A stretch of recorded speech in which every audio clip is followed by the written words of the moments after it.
नमस्कार, मेरा नाम है आशीष जायसवाल। गांवों की जो सुबह होती है वो शहरों से बहुत ही अलग होती है। बहुत ही अलग इन द सेंस हम ये कह सकते हैं कि आप जब भी देखते होंगे कि लोग सुबह उठते हैं तो पहले वो अपने खेतों की तरफ जरूर जाते हैं, देखने के लिए कैसा है क्या है। एक टाइम था कि लोग फ्रेश होने के लिए भी खेतों में ही जाते थे। आज जो है हम कह सकते हैं शौचालय योजना आई तो उसके अनुसार जो है हर घर में शौचालय हो गया, तो नहीं भी जाते, लेकिन फिर भी जो बुजुर्ग लोग हैं या जो पुराने लोग हैं वो अभी भी खेतों की तरफ ही दौड़ते हैं। अब इमेजिन करिए कि एक सुबह आप अपने खेतों को देखने जा रहे हैं और रात जब आप अपने खेतों में पहुंचे, आपने देखा कि खेतों में जो है बड़े बड़े बॉक्स पड़े हैं। जब आपने देखा कि बड़े बड़े बॉक्स पड़े हैं और उनको जब आपने खोला तो उसमें जो है AK-47, बहुत सारे हथियार, बड़े बड़े हथगोले, तो थोड़ा सा अजीब लगेगा, लेकिन ये सच है, एक कहानी है। और ये कहानी नहीं, ये सच है। पुरलिया आर्म्स ड्रॉप, पुरलिया एक जगह है और ये पुरलिया हथियार कांड बोला जाता है। कहते हैं कि एक विदेशी प्लेन जो है वो हिंदुस्तान की सीमा में घुसता है और हथियार गिराकर चला जाता है। आज लगभग 30 साल हो चुके हैं। जो उस वक्त ATC थी और air traffic control, radar system, ये भी जो है उस जहाज को जो है पकड़ नहीं पाए। और ऐसा नहीं था कि पहले जो है हम लोग बहुत पीछे थे, उस वक्त भी ATC थी, उस वक्त भी रडार सिस्टम था। लेकिन ऐसा क्या हुआ कि उस जहाज को जो हमारे देश के अंदर घुसता है और आर्म्स हथियार गिराकर चला जाता है, लेकिन ना तो ATC को पता लगता है और ना ही रडार सिस्टम को पता लगता है। ये घटना घटी उस दिन। जो रडार सिस्टम था वो मेंटेनेंस के नाम पर बंद कर दिया गया था। तो इस पर भी सवाल उठते हैं कि ऐसा कैसे हुआ कि उसी दिन जिस दिन ये हथियार गिराए जाने थे उसी दिन रडार सिस्टम को जो है वो बंद किया गया। और फिर जब उसकी जांच पड़ताल की गई तो ये देखा गया, ये पता कैसे लगा कि जहाज से ही गिराए गए। जब जांच पड़ताल की गई तो ये तो क्लियर हो गया था कि बहुत ज्यादा झाड़ियां थी, खेत थे, वहां तक जो है किसी ट्रक या हम कह सकते पिकअप को भी लाना मुश्किल था। दूसरी चीज, कोई ऐसे टायर के निशान भी नहीं मिले, कितने बड़े बड़े बॉक्स थे, तो ऑब्वियस सी बात है कि हैवी लोड था और हैवी लोड को खेतों तक ले जाना मुश्किल होता है। तो ऐसा कोई टायरों के निशान भी नहीं मिले जिससे ये कहा जाए कि किसी लोकल का काम है या उन लोगों ने जो है यहाँ पर ये हथियार रखे हैं।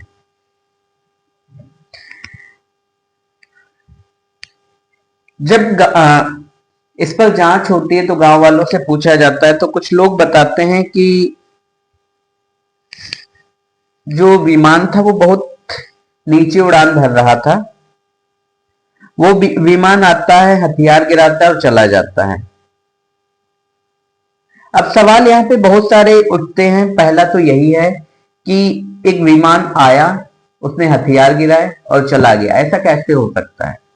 दूसरा सवाल यह है कि वो हथियार क्यों गिराए गए, उनका कहां पे यूज करना था। तीसरा सवाल यह है कि वो लोग कौन थे जिन्होंने ये सारे हथियार जो है पुरलिया में गिराए। चौथा सवाल यह है कि क्या जो इंडियन खुफिया एजेंसीज हैं, चाहे वो रॉ हो, IB हो या जो भी हमारी इंटेलिजेंस एजेंसी हैं, उनको ये खबर नहीं थी क्या? और अगर नहीं थी तो ये देश की सुरक्षा के लिए कितनी बड़ी चूक हो सकती है। इसके अलावा अगला सवाल जो है वो ये है कि जिन लोगों को पकड़ा गया सभी को प्रेसिडेंट ऑफ इंडिया ने माफी दे दी और सभी छूट गए। तो एक देश के साथ अगर इतने बड़े हथियार गिराए गए तो एक हिसाब से वो आतंकवादी थे हमारे देश के लिए। दूसरी चीज, जो इनका मेन अक्यूज था जिसका नाम था किम डेविड, जो डेनमार्क का सिटीजन था, उसको कभी गिरफ्तार ही नहीं किया गया। सो ऐसे बहुत से सवाल हैं जो ये सवाल खड़े करते हैं कि क्या हमारे देश की सरकारें या हमारे देश के कुछ रसूखदार लोग या हमारे देश के कुछ बड़े नेता इसमें शामिल थे। सो 5 लोगों को इसमें गिरफ्तार किया जाता है, लेकिन एक जो है वो हैरत अंगेज तरीके से जो है मुंबई से निकल जाता है। और जैसा कि मैंने बताया कि उस दिन जिस दिन ये सारा कांड हुआ, भारत के जो रडार सिस्टम थे वो मेंटेनेंस के नाम पे बंद थे। और कहानी की शुरुआत यहीं से होती है। तारीख थी 18 दिसंबर 1995। 18 दिसंबर 1995 जो है बंगाल, पश्चिम बंगाल में जो है एक जगह है पुरलिया। और पुरलिया जो है वो एक छोटा सा गांव है। वहीं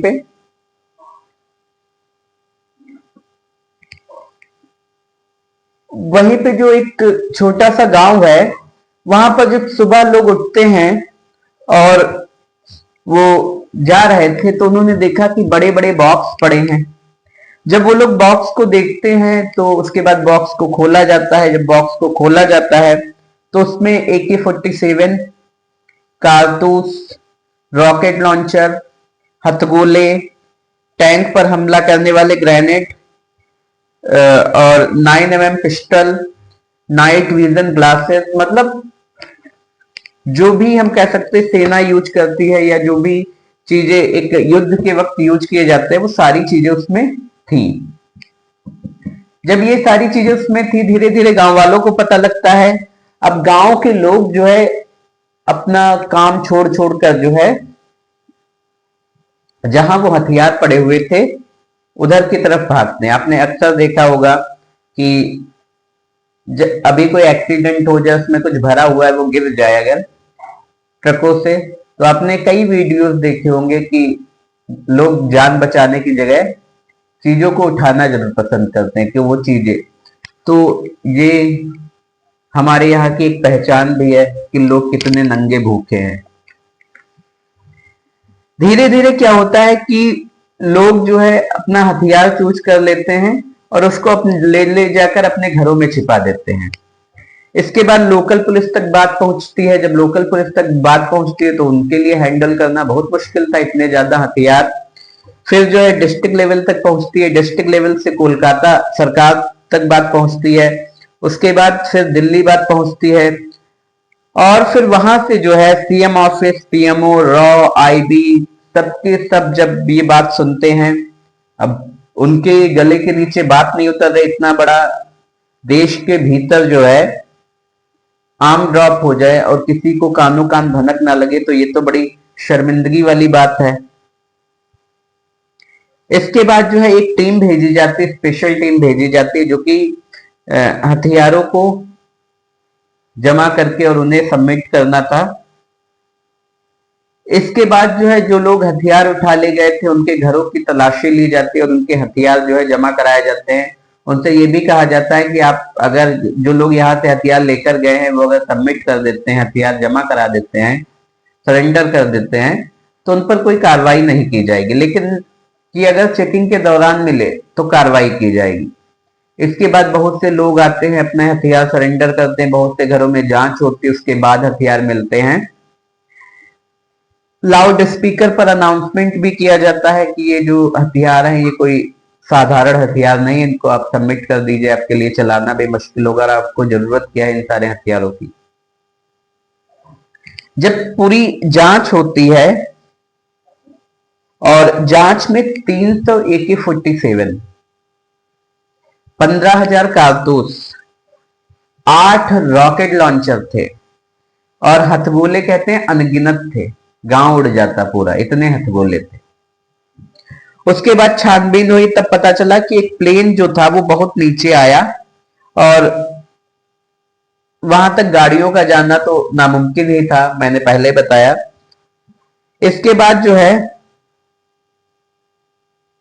वो पैराशूट के थ्रू सारे हथियार जो है नीचे डाल देता है और चला जाता है। अब जब जांच हो रही थी तो वहां पे ये पता चला कि वहां लेफ्ट की सरकार थी और यहां पर जो है एंटी लेफ्ट लोगों से जो है लड़ाइयां चल रही थी। उस वक्त जो चीफ मिनिस्टर थे ज्योति बसूर, सो वो लेफ्ट के ही हम कह सकते हैं सीएम थे। उनकी तो लेफ्ट की सरकार के खिलाफ जो एंटी लेफ्ट लोग थे वो लोग लड़ाइयां लड़ रहे थे। 21 दिसंबर 1995 को जो है अचानक से एक और ट्विस्ट आता है कहानी में। वो ट्विस्ट ये था कि 18 दिसंबर 1995 को ये पता लगता है कि कोई एक जहाज आया रात में और हथियार डालकर चला गया। उसके लगभग 3 दिन बाद, 3 ही दिन हुए थे, तीसरा ही दिन था 21 दिसंबर 1995 को, मुंबई में जो है थाईलैंड से एक जहाज कराची जा रहा था। एटीसी की रडार में वो जब आता है उसको नीचे उतारा जाता है। उसके बाद जब वो नीचे उतारा जाता है फिर जो उसमें लोग बैठे थे उनसे पूछताछ की जाती है। पूछताछ में पता लगता है कि ये वही लोग हैं जिन्होंने पुरलिया में हथियार गिराए थे। इसमें कहा तो जाता है कि 7 लोग थे, लेकिन उस वक्त तो यही दिखाया गया कि 6 लोग थे। 6 लोग थे और 5 लातविया के थे और एक पीटर ग्लिच, जो कि कहते हैं कि माफिया भी था, आर्म डीलर भी था और ये ब्रिटेन की एजेंसी MI5 उसका सीक्रेट एजेंट भी है, कहा यह भी जाता था। और 7वां व्यक्ति जो था किम डेवी, जो कि मुंबई एयरपोर्ट से गायब हो गया था। उसके बाद कहते हैं कि किसी सांसद ने, किसी मिनिस्टर ने जो है इसकी मदद की थी और इसको जो है मुंबई से निकालकर काठमांडू भेजा गया और काठमांडू नेपाल होते हुए इसको जो है अपने देश रवाना कर दिया गया। उसके बाद जो है ये जो किम डेवी था ये डेनमार्क का निवासी था, तो डेनमार्क चला जाता है। जो 6 लोग पकड़े गए थे इसमें से 5 तो लातविया के थे और एक जो पीटर ग्लिच था, जो कि बताया जाता है कि माफिया किस्म का आदमी भी था, आर्म डीलर भी था और ब्रिटेन की एजेंसी जो MI5 था उसका सीक्रेट एजेंट भी रह चुका था। सजा सुनाई जाती है। कहा तो ये जाता है कि इन्हें उम्र कैद हुई थी या शायद फांसी हुई थी, लेकिन 2000 में जो प्राइम मिनिस्टर ऑफ लेकिन 2000 में जो प्रेसिडेंट ऑफ इंडिया हैं उन्होंने इन 6 लोगों की सजा को जो है माफ कर दिया। 6 में से 5 लोगों की सजा को, जो लातविया के लोग थे उनकी सजा को माफ कर दिया। कहते हैं कि इसी दौरान इन लोगों ने रूस की नागरिकता ले ली थी और फिर रूस का दबाव जो है वो भारत सरकार पर आने लगा। इसके बाद 4 फरवरी 2004 को जो है जो एक बचा था उसको भी जो है राष्ट्रपति के द्वारा माफी दे दी जाती है और वो भी छोड़ दिया जाता है। तो 5 लोगों को इसलिए रिलीज कर दिया गया जो कि हम कह सकते हैं कि उन्होंने रूस की नागरिकता ले ली थी, और भी बहुत सारे कारण रहे होंगे कि उस कहीं ना कहीं किसी बड़े देश का दबाव था। एक जो ब्रिटेन का नागरिक था, कहते हैं कि जो सीक्रेट एजेंट था, ब्रिटेन का भी दबाव जो है इंडिया पर आया जिसकी वजह से उसको छोड़ना पड़ा। कहते जो प्लेन था वो कार्गो प्लेन था, मतलब पैसेंजर प्लेन नहीं था, कार्गो प्लेन था और ये बुल्गारिया से खरीदा गया था। इसकी मैन्युफैक्चरिंग जो थी वो रूस में हुई थी, खरीदा बुल्गारिया से गया था और पहली बार जो है उड़ान जो है इसने बुल्गारिया से ही भरी थी। बुल्गारिया से ये टर्की पहुंचता है, टर्की से ये ईरान जाता है, ईरान के बाद ये कराची पहुंचता है और कराची से फिर ये वापस जो है हिंदुस्तान की सीमा में आता है और हिंदुस्तान के बनारस में आता है। कहते बनारस में लगभग ये 8 घंटे तक खड़ा भी रहता है और वहां से फिर ईंधन लेता है और पश्चिम बंगाल की तरफ रवाना होता है। और पश्चिम बंगाल जाते हुए वहीं पर जो पुरुलिया जिला है वहां पर पैराशूट के जरिए जो है ये आर्म्स ड्रॉप आउट करता है और फिर ये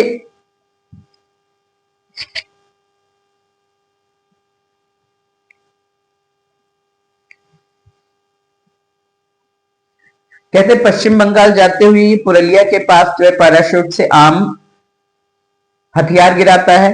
उसके बाद ये वापस कोलकाता पहुंचता है। कोलकाता से ये थाईलैंड पहुंचता है। थाईलैंड से ये फिर कराची वापस जा रहा होता है। उस वक्त जो है ये मुंबई एयर स्पेस में जब एंटर करता है तो उनकी रडार में आता है और इसको नीचे उतारा जाता है। और जब नीचे उतारा जाता है तब ये सारी चीजें पता लगती हैं कि जो हथियार गिराए गए थे 2 दिन पहले वो इन्हीं लोगों ने गिराए थे। कहते हैं कि उस वक्त पीवी नरसिम्हा राव जी थे, वो प्रधानमंत्री थे। बहुत सी बातें ये भी आई कि सरकार को इसके बारे में पता था, केंद्र सरकार को, लेकिन उन्होंने पश्चिम बंगाल की सरकार को खबर नहीं की। ऐसी बहुत सी बातें आई। इवन यहाँ तक कि जो हथियार डीलर थे उन लोगों ने भी कहा कि ये जो है सारी चीजें सरकार के कहने पर ही की गई। इसके बाद सीबीआई ने इसकी जांच की और जांच रिपोर्ट जो सौंपी तो उसमें था कि जो साजिश थी वो आनंद मार्गी के लोगों की थी। आनंद मार्गी जो है ये पश्चिम बंगाल में एक संस्था है और इसके आश्रम जो हैं वो पूरी दुनिया में हैं। अब आप इस बात से अंदाजा लगा सकते हैं कि आश्रम में जो कुछ भी होता है वो सबको पता है, क्योंकि आश्रमों की सच्चाई जो है वो धीरे धीरे बाहर आती है। अभी मुझे नहीं पता ये सच है या झूठ है, लगभग 13 से 14 महिलाएं जो थी वो धीरेन्द्र शास्त्री के आश्रम से निकलती हुई देखी गई, जिनको एम्बुलेंस में बिठा के या किसी गाड़ी में बिठा के जो है कहीं भेजा जा रहा था। तो इन पर भी काफी गंभीर आरोप लगे हैं। देखते हैं आगे क्या होता है। तो कहा यह गया कि आनंद मार्गी का जो हेडक्वार्टर था वो पुरुलिया था। सरकार के खिलाफ जो है आनंद मार्गी के जो लोग थे वो लड़ाई भी लड़ रहे थे और मुख्यालय होने के कारण वहां पर हथियार गिराना आसान था। इसके बाद जो है जब सीबीआई अपनी रिपोर्ट सौंपती है कोर्ट को तो कोर्ट इसको जो है खारिज कर देती है और कहती है कि सबूतों के अभाव में कि जो आरोप हैं ये बेबुनियाद हैं। कहते हैं कि जितने हथियार नीचे फेंके गए थे उनसे बहुत कम हथियार मिले। मतलब जो आनंद मार्गी के लोग थे या हम कह सकते जिनके लिए भी वो हथियार गिराए गए थे, कहीं ना कहीं वो हथियार वहां से रातों रात गायब कर दिए गए थे, बस कुछ हथियार बचे थे।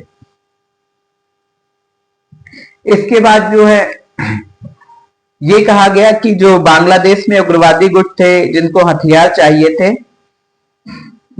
उन्होंने ये हथियार मंगाए थे, लेकिन रात में जो है बांग्लादेश और बंगाल का बॉर्डर कहीं ना कहीं पास ही में लगता है, तो ये एक बाई मिस्टेक हो गया, चूक हो गई कि ये हथियार इधर गिर गए। एक कहानी ये भी बताई जाती है कि ये सीआईए की हरकत थी। म्यांमार के काचिन जो विद्रोही थे ये हथियार जो इनके खिलाफ यूज करने थे, लेकिन वही सारे देशों की सीमा आसी पास लगती है तो वो गलती से गिर गए। फिर ये कहा गया कि एलटी जो प्रभाकरण था श्रीलंकाई सरकार के खिलाफ ये हथियार यूज करने थे, उनकी वजह से हथियार इधर गिर गए। लेकिन कोई पुख्ता सबूत जो है इन सारी चीजों के नहीं मिल रहे थे।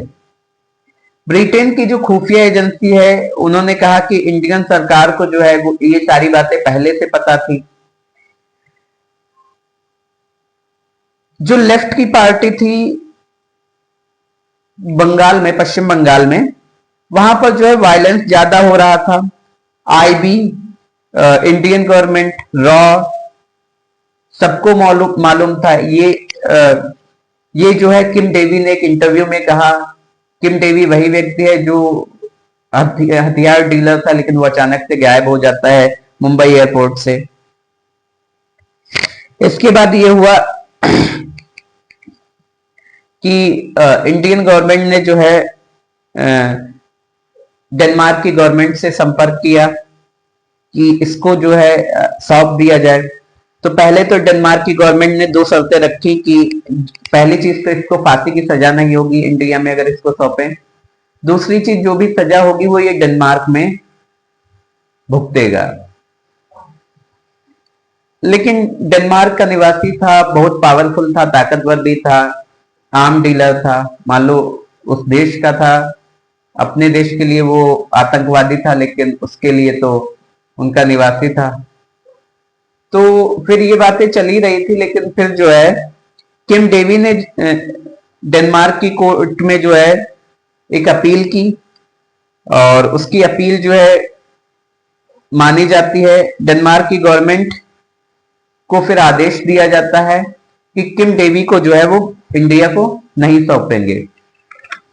फिर यहीं से जो है किम डेवी भी हाथ से निकल जाता है। उसके बाद जब नरेंद्र मोदी की सरकार आती है 2014 में, फिर ये एक बात उठती है कि डेनमार्क की गवर्नमेंट से कहा जाता है कि किम डेवी को सौंप दिया जाए, लेकिन सारी चीजें अनदेखी कर दी जाती हैं। तो आज तक ये जो है एक सवाल है कि वो हथियार क्यों गिराए गए थे, और ये रहस्य ही है। मतलब आपने मूवीज देखी होंगी थ्रिलर सस्पेंस, लेकिन ये जो स्टोरी है इसमें आज भी सस्पेंस है कि वो हथियार किस लिए लाए गए थे। एक तो हम कह सकते हैं कि आनंद मार्गी के लोगों के द्वारा लाए गए थे, या बंगाल में जो हम कह सकते हैं लेफ्ट की पार्टी थी वहां वायलेंस ज्यादा हो रहा था, उनके खिलाफ यूज करने के लिए लाए गए थे। बांग्लादेश के ये हथियार थे, गलती से इधर गिर गए। या श्रीलंका में जो हम कह सकते लिट्टे के लोग थे उनके लिए ये हथियार थे, वो सरकार के खिलाफ यूज करना चाहते थे। या हम कह सकते हैं म्यांमार में जो कोचीन विद्रोही थे उनके खिलाफ ये हथियार यूज होने थे। तो किसके खिलाफ यूज होने थे और किस देश के थे, ये अभी भी एक रहस्य है और मुझे लग रहा है ये रहस्य ही रहेगा।